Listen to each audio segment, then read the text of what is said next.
আসসালামু আলাইকুম। ইনা লাইফস্টাইল যে যেখান থেকে দেখছেন আশা করছি সবাই ভালো আছেন। আলহামদুলিল্লাহ আমরাও ভালো আছি। এই তো আমরা সকালকার নাস্তা করে ফেলেছি। আর নাস্তা করে যে বিছানা গুছিয়ে নিয়েছি। আর হচ্ছে দেখতেই পাচ্ছেন আব্দুল্লাহ খেলাধুলা করছে।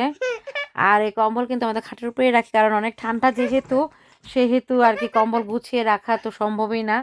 বসলে হলো আপনার কম্বল লাগবেই। আর এইখানে আমি একটু আব্দুল্লাহ কিছু কাপড় চোপড় আর কি বমি করেছিল, কিছু বলতে ২টা, এইগুলো এখন আমি সুন্দর করে ধুয়ে রোদ তো নেই, আবহাওয়া অনেক খারাপ আজকে, তো এমনিতেই বাসার মধ্যে ধুয়ে শুকাতে দেবো। আর এই যেখানে রান্না করছিলাম আইড় মাছের মাথা আর আইড় মাছ দিয়ে বেগুন, তো একটু ভেঙে চুড়ে রান্না করব। এই যে দেখেন সুন্দর হয়ে গিয়েছে, কারণ খুব কম সময়ে রান্নাটা তাড়াতাড়ি শেষ করে ফেলেছি।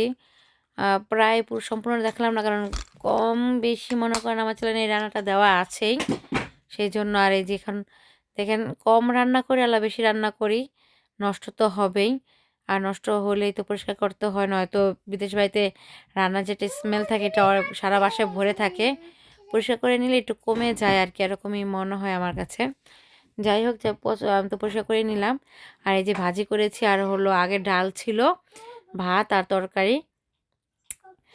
অসুস্থ হওয়ার পর থেকে তেমন খাওয়া দাওয়ার কোনো রুচি লাগছে না বা ভালোও লাগে না, তো রান্না তো করতেই হবে, কম খাই আলা বেশি খাই, রান্না করতেই হবে। আর এই যে আব্দুল্লাহ এখানে বসছিল।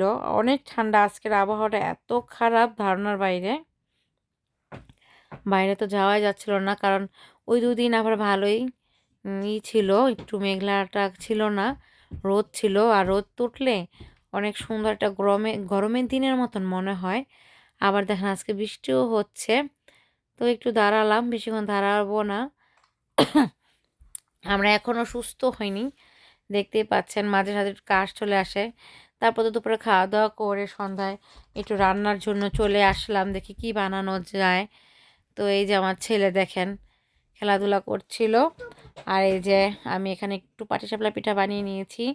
বানাতে বানাতে আমার খাওয়া অলরেডি হয়ে গিয়েছে, আমার ছেলেও সামান্য একটু খেয়েছে। আর এই যে আমি যতক্ষণ ছিলাম কিচেনে ততক্ষণ আমার ছেলেও ছিল। আমার ছেলে আমার সাথে আর কি পাশে বসেছিল, মোবাইল দেখছিল বা খেলাধুলা করছিল। এই যে দেখেন পিঠাটা, তো কেমন হয়েছে অবশ্যই আমাকে জানাবেন। আর এই শীতের দিন আসছে, শীত আসছে, পিঠা না খেলে তো আর হবে না। যতটুকু যেমনই পারি বানিয়ে খাই, নয়তো দেখা যাচ্ছে নিজে আগ্রহ না করলে, না বানিয়ে খেলে কোথায় গিয়ে খাবো বা কে খাওয়াবে, এরকম একটা ব্যাপার। নিজেরটা নিজেই করে খেতে হবে, সবার ক্ষেত্রেই এরকম। প্রবাস আসলে কেউ কিছু না জানলেও এমনিতেই জেনে যাবে, কারণ খেতে তো হবেই, না বানালে তাকে থাকতে হবে, এরকম একটা অবস্থা। বানিয়ে নিজেরটা নিজেরই খেতে হবে। তো যাই হোক, এই যে অনেক কথা বলেছি, আজকে ভিডিওটা বেশি বড় করবো না, এই পর্যন্তই। আল্লাহ হাফেজ, সবাই ভালো থাকবেন।